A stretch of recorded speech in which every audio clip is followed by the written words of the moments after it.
Welcome to the In Love with PMDD Podcast. I am your host, Rose, your PMDD Relationship Expert. I have personally been suffering with PMDD for over 15 years, and I spent most of those years desperately trying to navigate my intimate relationships. I am now dedicating my doctorate practice to specializing in PMDD specifically in regards to relationships. I am a traumatology doctoral candidate and I am married to an amazing PMDD partner thanks to the PMDD specific tools that I've learned over the years, and I'm here to share them with you. So each week, I will be providing PMDD partners with my signature trauma transformational tools on how to effectively navigate an intimate relationship while having PMDD. So you can avoid breaking up with them every single month, and you can finally have the peaceful assurance that you can have the supportive relationship that we all desire and deserve. So thank you so much for spending time with me today. Now let's get into your weekly dose of PMDD trauma transformational tools for you and your PMDD partner. So today I'm going to be talking to you about 8 ways that the challenges that our PMDD partners have that we really don't understand. So many times we're so worried about the symptoms that we have, the challenges that we have as people with PMDD, that we don't really think about all of the challenges that PMDD partners have. So I've compiled this list for you because I've counseled and coached so many PMDD partners, and I really was so amazed at the struggles that they had. And I really believe that our community is just not aware, because a lot of times they're not as open to be as vulnerable about the things that they're going through. And what I found out is that they're not as open about everything that they're going through because they feel bad about mentioning any of their struggles when they see us struggling so much with our PMDD. I literally had my partner say that to me this past week. So he was having some aches and pains and like little things going on. He struggles with seasonal depression. And so right now we're in the East Coast where the weather is like one day it's hot, one day it's cold. And for most people, that's just a little bit uncomfortable. But for someone who has seasonal depression, it really affects their mood, because one day they'll be in like a really happy, upbeat mood. And then the next day when it's like raining and gloomy, all of a sudden, their mood is down. And so being that we're long distance at the moment, I'm just listening to his conversation over the phone. And I was just like, it sounds very sporadic, but he was trying his best to hold it in because I was being really open about the symptoms that I have with my PMDD this month. This month particularly, oh my goodness, it was so horrible this month. And I know that we all know that every single month with PMDD is different, but this month was very traumatic for me. It just seemed like it came on so hard, so quick, so soon. Like normally the symptoms start to trickle in, but I had literally a 12 full days of full-on symptoms with no break. And they were like full on from the beginning.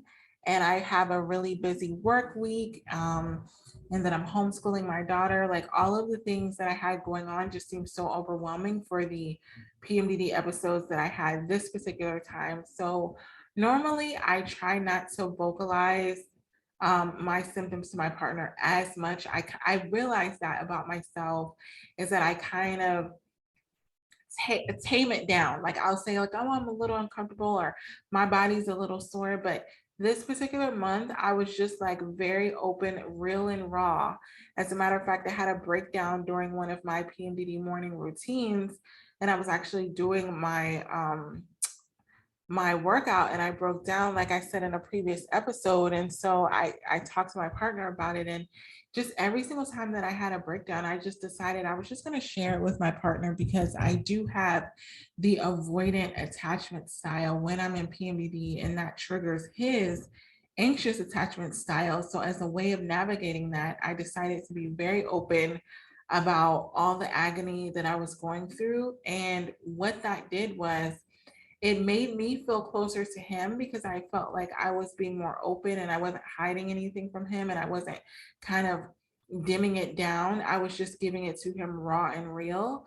But what that meant for him was that he didn't feel comfortable anymore kind of giving me all the problems and the struggles that he was going through. Whereas he normally would tell me everything that's going on with him and like struggles that he would have, even little things during the day. And he wasn't mentioning them to me. And so I thought that he was having like a really good week because I wasn't hearing anything. I noticed that the weather was different, and I know like he has seasonal depression. So I just thought maybe I don't want to mention it because maybe it's not bothering him and I don't want to make it into a thing. But what ended up happening is that we had a conversation and it was over something very small. I think he gave me a thumbs up, like a thumbs up emoji about something I was doing, and I kind of took it the wrong way. I don't know if when you're in PMDD, how you get really sensitive about things that happen that maybe your partner does and you take offense to it, but like we normally give very loving, affectionate emojis and conversation via text. And last week I said I was going to get my nails done and we were talking and I was like, oh, I'm here. And he kind of gave me the thumbs up, which made me feel like he wasn't supportive of like me having that alone time. So I literally spun it into a whole thing like, oh, he doesn't want me to do anything like on my own. Like I made up a whole story, which is something that I do. Like that's one of my things that I do with my partner when I'm in PMDD. I make up full on scenarios. It could be a full on reality show that none of it actually happened with me and him, but in my mind, that's how I thought he thought about it. So I was on a walk with my dog and I brought it up to him and I was just like, yeah, I thought it was really, really funny that not funny, but I thought it was really ironic that I went to go get my nails done and then I told you I was there and you sent me the thumbs up emoji. And he was like, what? Like he was so confused. And I was just like, yeah, so I understand that you have a problem with that. Like maybe you wanted me to just stay at home, like all of these things, because I was basing it off of the story that I had made up in my mind. And he was like, yeah, I didn't think any of that. I was actually just trying to give you your space because I knew that you were in PMDD. So I don't know if this has ever happened with you guys, but it's a situation where both partners are trying to do the right thing when you're in PMDD and you're both getting it wrong because you're just communicating it wrong. So one person takes your actions as one thing and the other person takes your actions as another thing. So basically what happened when I went on that walk was that he was just like, no, I was giving you the thumbs up, like telling you I was kind of supportive of you doing your thing because I know you had a really bad week. But for me, I felt like it wasn't like a loving emoji. Like we always send the hearts and a little like face with the hearts around it or like the wedding ring. Like we always send these loving emojis that I don't even think I've ever seen a thumbs up, but leave it to PMDD to turn a thumbs up into like a freaking middle finger because that's how I took it. And he was like, I can't believe that I was trying my best to hold in everything that I had going on and you took it as that I had a problem with you when I was really doing that for you. So again, I don't know if this has ever happened to you where your partner has tried to do something for you to be considerate of you being in PMDD and you've actually taken it as you got offended by it. So then it makes them feel even more frustrated. And that's what happened during that conversation. And so it really made me think about the challenges that he faces and then other PMDD partners that I've counseled and coached, what they told me that they faced. And I was like, man, I don't think that we're very aware. Like as people with PMDD, I don't think we're aware of what they actually go through. And I just want to make sure that I highlight that today because I feel like sometimes they don't get the credit that they deserve. And when someone doesn't get credit for things that they deserve or they don't feel appreciated, everyone knows that when someone feels appreciated, or if you don't know, I'm letting you know, when someone feels appreciated, they tend to go above and beyond what they would normally do because they feel like, oh, they really appreciate what I'm doing versus they're expecting me to do this but they don't really appreciate it. And I feel like a lot of times when we get in PMDD, because we have so many symptoms, we're just expecting our partners to know what we want. We're expecting our partners to do the things that we want them to do. We're expecting them to expect less of us because we're in PMDD. I have coached so many individuals that have told me, I know that my partner likes this, but they should know because I'm in PMDD, they're not going to get it. They should expect less from me because I'm in PMDD. That's literally the mindset that we subconsciously get in, because it's like, if you knew how much PMDD was causing me so much pain and agony, you wouldn't ask me for anything. But because you're asking me, like, all of a sudden it's offensive to like ask for, even if it's little things like love and attention and all of these things that are supposed to be positive, it's almost offensive to ask for them when I'm in PMDD, because it's like, how dare you want my love, affection, and attention when I'm over here struggling? I don't even have love, affection, and attention for myself, but you want me to give that to you. And so you get into this mindset of me, I'm going through all of this. And we tend to forget what our PMDD partner is really going through, not just by being our partner, but just being a person, because we have bad days. And if you think about how long PMDD lasts, like when I talked to my partner, he had said that he had a whole week full of stuff that he hadn't told me, which he normally tells me everything. And so I was so shocked. I'm like, what? You, like, I talk to you every day and I didn't know any of this was going on. And he was like, oh, I didn't think I could tell you because of how bad you were suffering. And I was like, wow. I was so shocked that I felt so much compassion, number one, because I wasn't in PMDD. So, you know, when you're not in PMDD, you have this vision of your partner as who they really are, and you feel like yourself. So you feel really bad for anything that you've said or done when you're in PMDD. But I felt so shocked and I felt a little hurt, like, and I just wanted to reassure my partner that you can tell me if you're having bad days when I'm having bad days. Like, it's not too much for me. And he was like, oh, I remember one time you told me I'm going through all of this stuff in PMDD and I can't handle your stuff too. But what I was mentioning is that when I was in PMDD, a lot of times when he was having stuff going on, I was the focus of the problem. So I don't know if this has ever happened to you, but like your partner kind of redirects the blame of what's going on with them on you. And that's something that you just can't handle in PMDD. So it's like, I'm gonna try to explain this. It's like, I don't mind my partner having issues with life while I'm in PMDD. I just don't want those life issues to be turned on me as if they're my fault. And I think a lot of times when we get frustrated, we're looking for someone to blame. Even us with PMDD, we're looking for someone to blame. So when we have all these PMDD symptoms, and then all of a sudden our partner does one thing to trigger us, then all of a sudden you're the reason I have PMDD. You're the reason I have PMDD. And if I get rid of you, then I get rid of PMDD. And I've heard so many partners say that to me in coaching them privately, is that I really feel like if I break up with my partner, that I'm just going to have more peace when I'm in PMDD. I just feel like my partner's the reason that I have PMDD in the first place. And I want to reiterate this: your partner is not the reason that you have PMDD. You have PMDD and your partner may trigger you, but you were already in that unregulated state prior to them even being there. Like, your partner doesn't ignite the PMDD in you. It's not like PMDD is lying dormant in you and you have no symptoms whatsoever. And then your partner comes in and does one thing to trigger you, and all of a sudden there's a flare up. We have symptoms whether our partner is there or not. It's just that when we isolate ourselves, but we're in an intimate relationship, your intimate partner is probably the only one that's the closest to you. So you're looking for someone and you're like, you're the reason, because, and then you point out a situation that could be very valid, because you will have disagreements, right?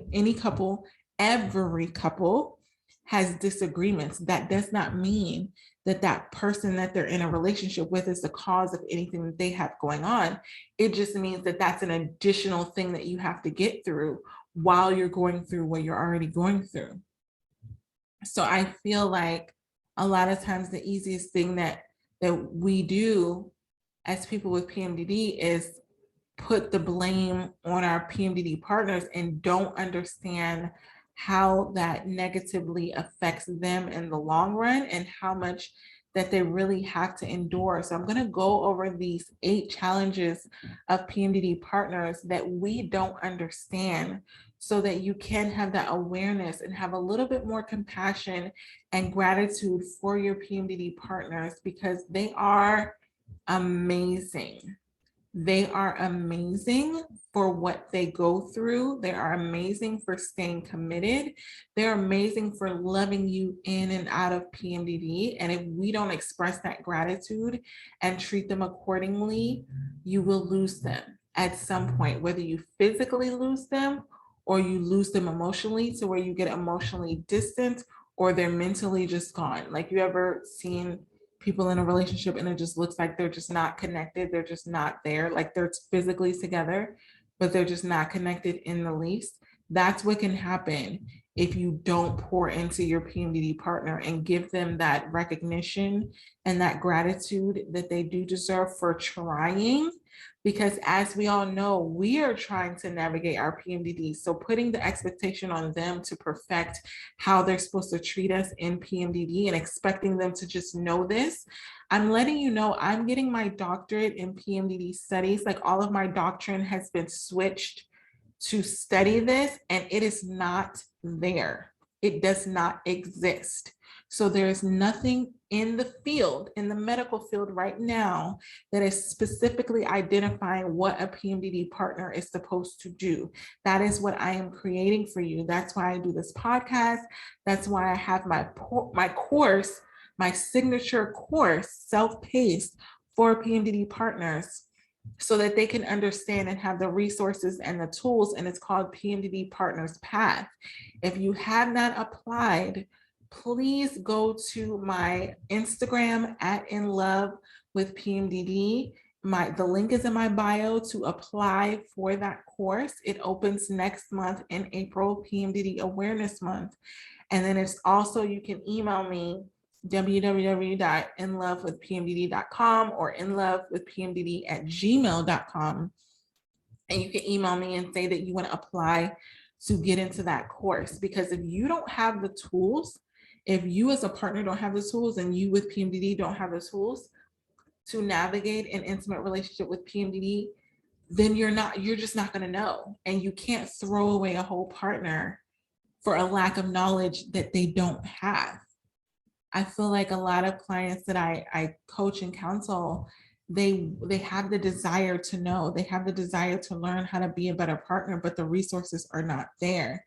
And so I'm going to go over these 8 challenges of PMDD partners, but I want to let you know, you need to get into that course, because you need to be able to educate yourself and have tools in your toolbox, so that when things come up in your PMDD partnership, that you have a tool to actually use, and that you're not just sitting there trying to figure it out. Because I guarantee you, those monthly breakups that you've been having are a result of not having the tools. It's not a result of that person's just not the one. He's not the one. She's not the one. It's not that they're not the one. They just don't have the right tools. And I would hate for you to throw away a perfectly good relationship because you don't have the right tools to navigate it because you have PMDD. So the first challenge that PMDD partners have is that they feel like they have to earn your love when you're in PMDD. So this may be a case of when you normally are affectionate, you give them love and attention and all of these things, but because you may not be as attentive to them while you're in PMDD, they feel like they have to earn it. So they're doing all of these extra things, they're putting all this extra effort in just to get what you normally give them.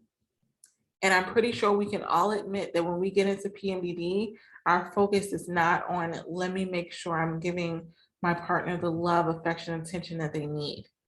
Your focus is on surviving. And I get that. I get that every single month. I just want to survive. I just want to make it through the day. And sometimes our partners get on the back burner. And so that's the first thing that they have to deal with. Is it's like, man, I go from getting all of this love and attention from my partner to all of a sudden, like I'm just getting nothing. It just stops. It's like someone just stops the car and tells me to get out, and I'm just standing there waiting for them to like come back around.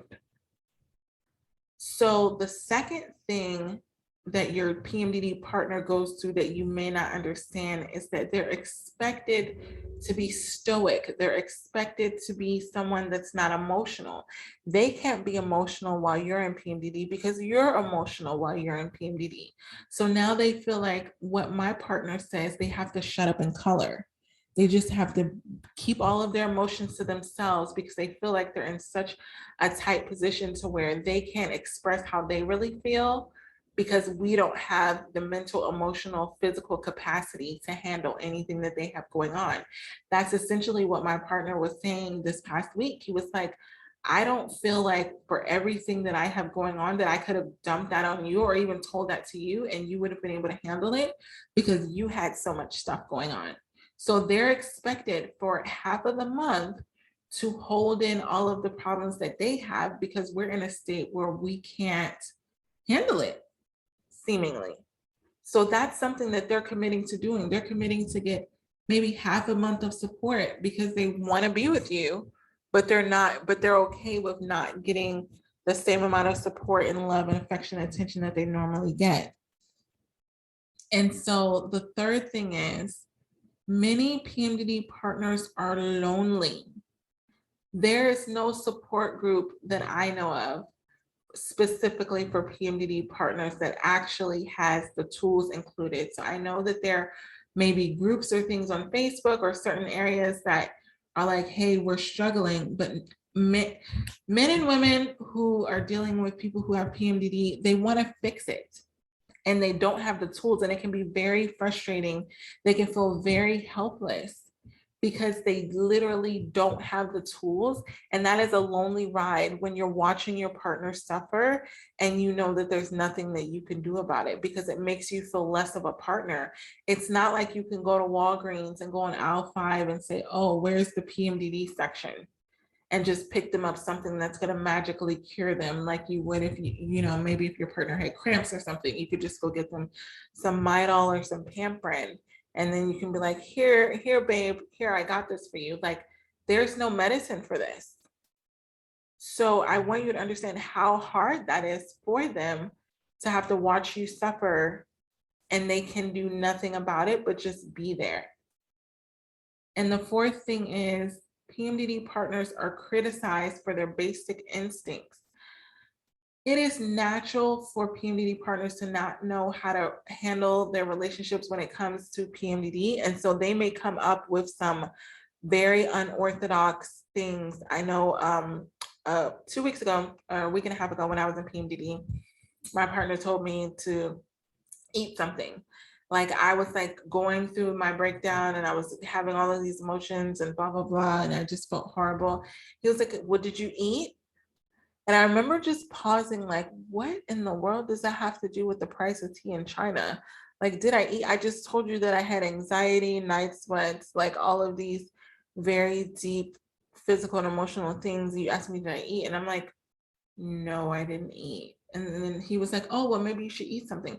It's like he was trying to offer some support. And I remember back in the day, I used to be so rude and be like, why would you think that a freaking morning donut is going to cure my PMDD? Like even if I do eat, I'm still going to have this PMDD and I'm already feeling bloated and not feeling like myself. So why would I want to, like, I used to go in depth and kind of like beat him up for offering me something that wasn't the cure, but it's like, what else are they supposed to do?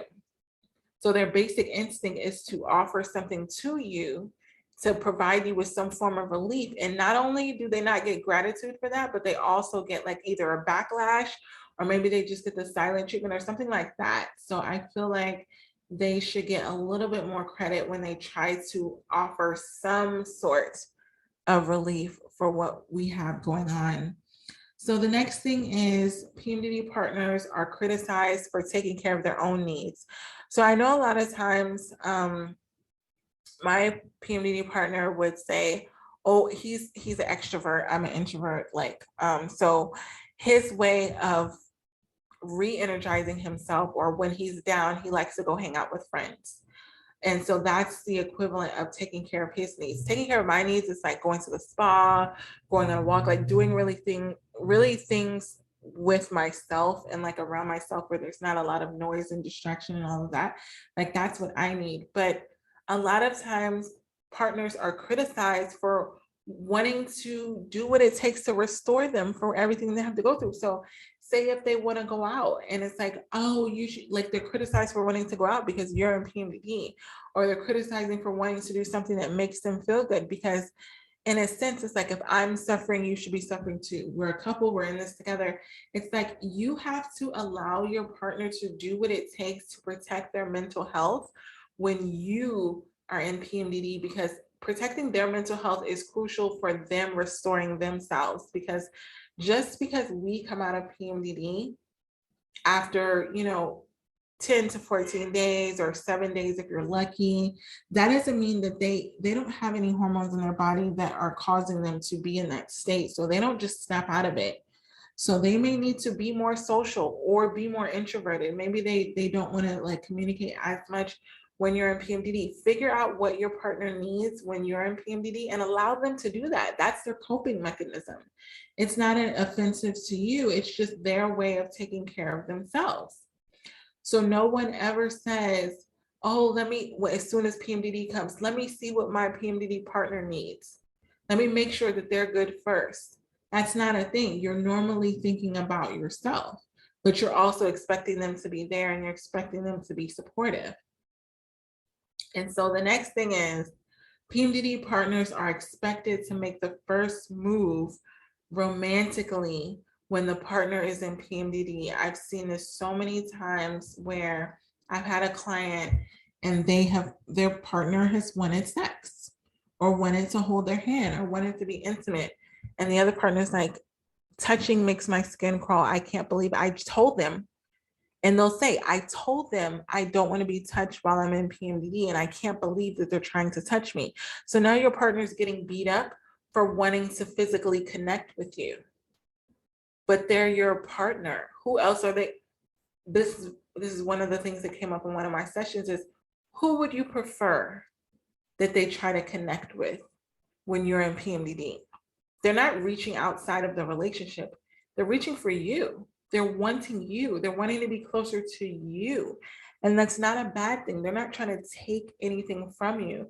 They're trying to give something to you. They're trying to be connected and stay connected with you. And they shouldn't get chastised for trying to be intimate in an intimate relationship. I'm going to repeat that. Your partner should not get chastised or beat up verbally for wanting to be intimate when they are in an intimate relationship. That's all they're asking for.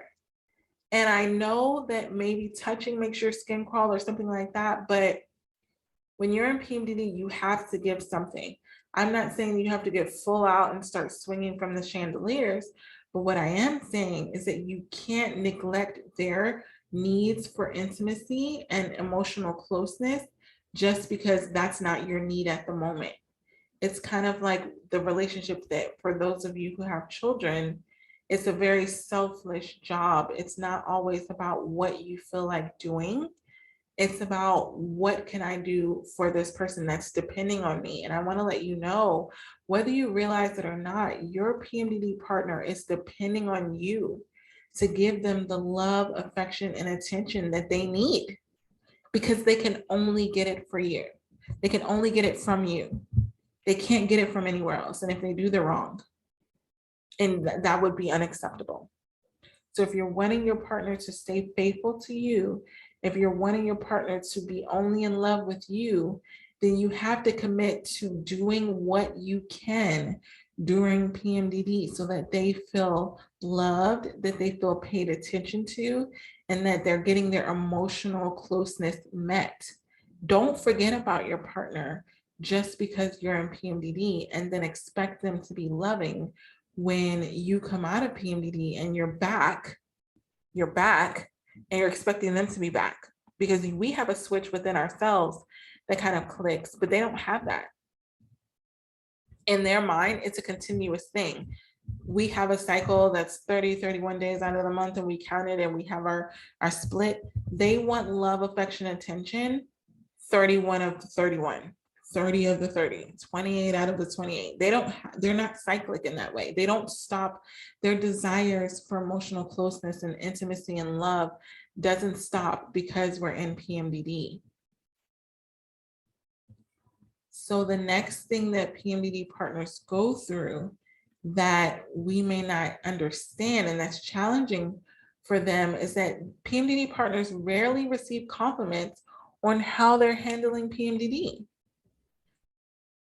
We are so engulfed with us surviving during PMDD that we fail to show the appropriate gratitude to our partners once we are out of PMDD and just thank them for being supportive, for being present, for being there, for trying.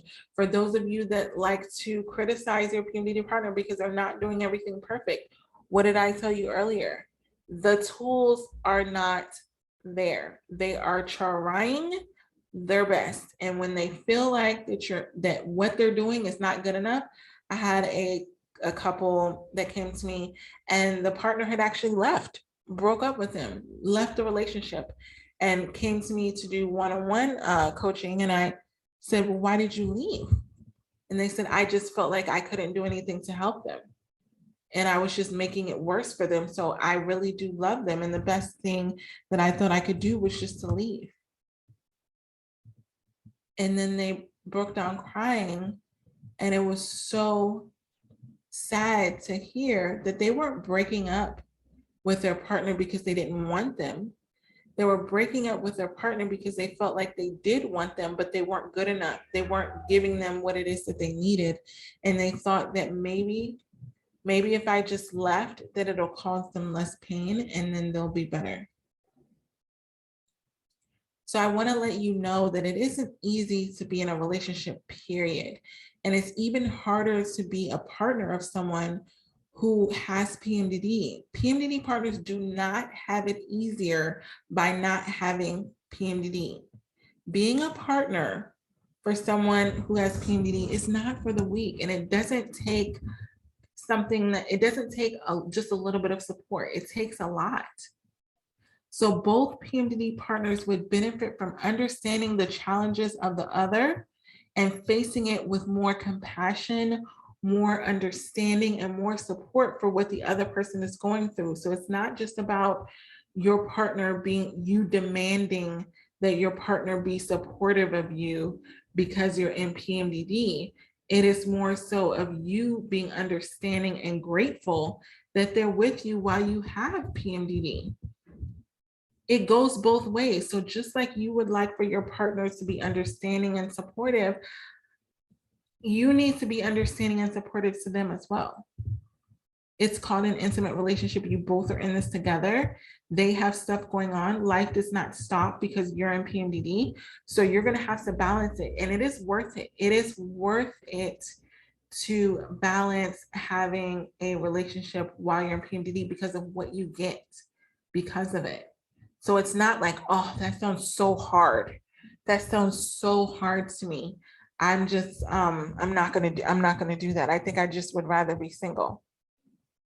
I want you to remember why you chose to be with your partner. And I want you to remember how you feel about your partner when you're not in PMDD, because I know from personal experience that when I'm not in PMDD, my partner is the best thing since sliced bread. And I'm so amazed and in awe of how supportive and understanding and patient my partner is and how much I see the efforts. I don't always see it when I'm in PMDD. I'm like you, I'm not gonna lie and be like, I just see my partner like with heart eyes the whole time. I don't.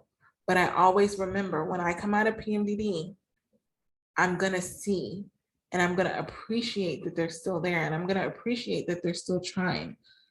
So I really, really hope these tools will help you and your PMDD partner become closer together and really understanding the challenges that PMDD partners go through. So in lieu of PMDD Awareness Month, I will be launching my very first signature course specifically designed for PMDD partners called the PMDD Partners Path. So in this self-paced course, I will be providing PMDD partners with a guide on how to navigate a PMDD partnership, tools to combat the symptoms that we have each month that are damaging to our PMDD relationships, and exclusive content from my PMDD partners to get some insight on not just what we go through, but also what PMDD partners go through, and teaching them how they can help us while we're in PMDD best to build a stronger, more peaceful, and enjoyable relationship that we all desire and deserve. So to be added to the wait list, I want you to go to the link in my bio at In Love with PMDD, and you can apply. It's going to be releasing next month. I'm going to be pulling first come, first serve for those that are going on the wait list. So make sure you go to the link in my bio, get on the wait list, answer the questionnaire, and you will automatically be added. You can also email me at inlovewithpmdd@gmail.com to get more information. So for everything that us PMDD partners go through, we should not have to do it alone. You do not have to be single just because you have PMDD. We can have the relationship that we desire and deserve. We got this.